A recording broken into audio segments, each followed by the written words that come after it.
All right, welcome back to Lockdown Soccer. Fresh off another hiatus, it's me and Saru. We're Lockdown talking about some of the youngest, best players in football. Kylian Mbappe, Marcus Rashford. Saru, welcome back to the channel. How you going? I'm going all right. How you been? Not too bad, not too bad myself. And this is interesting, man, because it's a comparison that we got back in 2015, 2016, when Mbappe rushed onto the scene a season or two after, obviously, Rashford, and they've all just been playing their own game. And suddenly you see both of them on top of the world in this moment for the past couple of months, I'd say. And you ask yourself, where's this comparison coming from? And sorry, where's that comparison for you? I think we just love the comparisons, don't we? We did it with Messi and Ronaldo, and with them coming to the end of the career, we've got to fill that gap. And I guess Rashford hasn't been too much of a mainstay. Yes, we did have the early comparisons, and then Haaland came in for a little bit to fill that gap. And I know we had a whole bunch of other young players coming in to fill that gap, but Mbappe's since the World Cup, like the World Cup they won, has been kind of a mainstay, and everyone's just been trying to compare with him. It's interesting, man, because do you think we're ever going to be able to just appreciate one player at the top of their game without like comparing them? Like I remember in the bubble in the NBA, we were comparing TJ Warren to Jimmy Butler. Like that's how sad life got in the bubble. You just had to draw comparisons and rivalries out of nowhere just based on one argument. And it's these sort of things, man, because it's natural. Everything has to be relative. Everything has to be, oh, is he as good as the person before? Is he this? Is he that? And that's just the media side of the game, and that's what we're going to focus on today. But brushing on to that media side of the game, I look at Marcus Rashford, I look at Kylian Mbappe, I look at two guys who have really marketed themselves well in this game. And it's something a lot of young players are getting coached at now. Obviously, the media training, the PR training that obviously Brooklyn Nets aren't really teaching their shooting guards right now.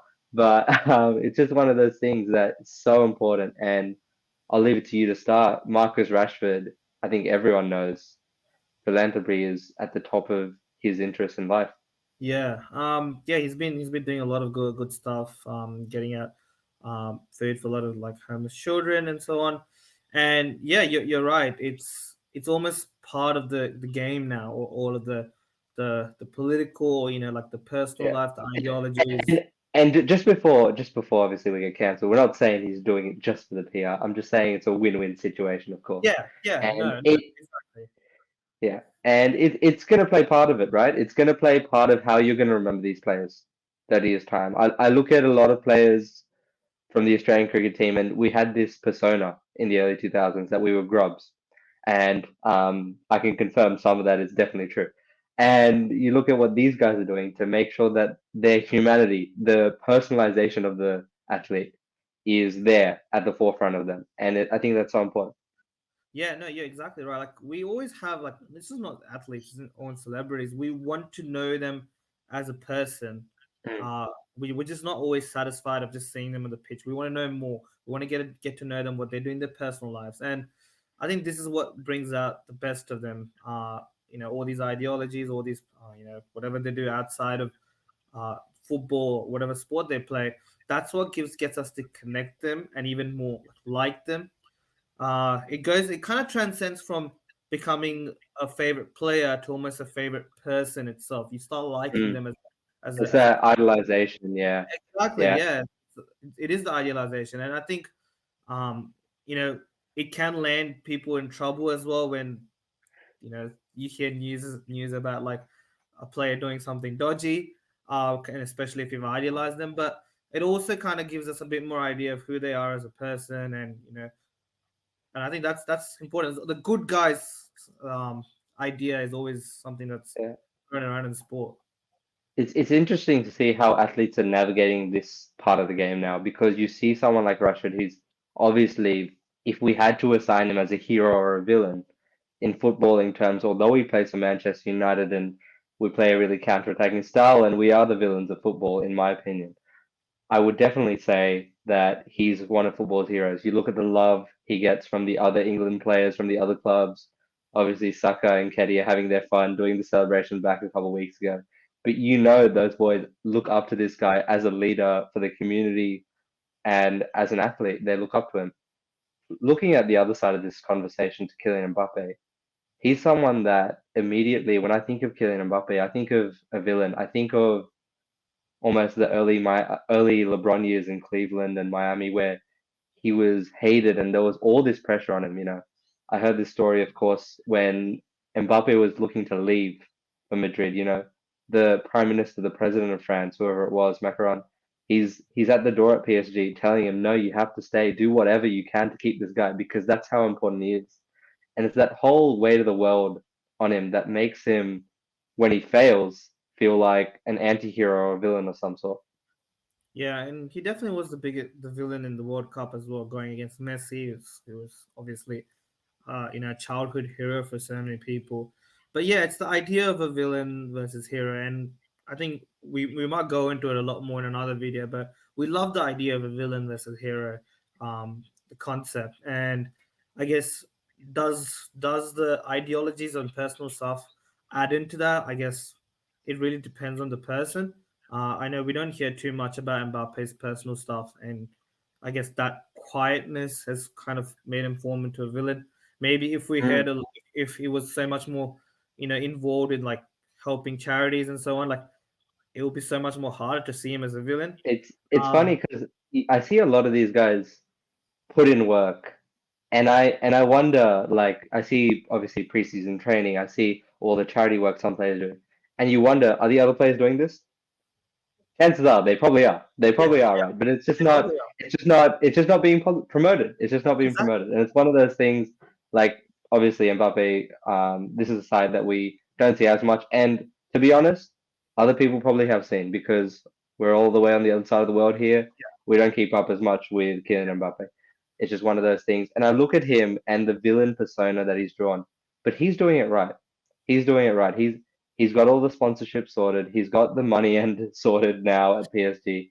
You look at player power. I look at someone like Kylian Mbappe who's executed that to the highest level, and I look at someone completely in control of the situation, which is lovely to see from a player perspective. I've seen players in the past mucked around by clubs, whether it be the health side of the game or just the contract side of the game with money.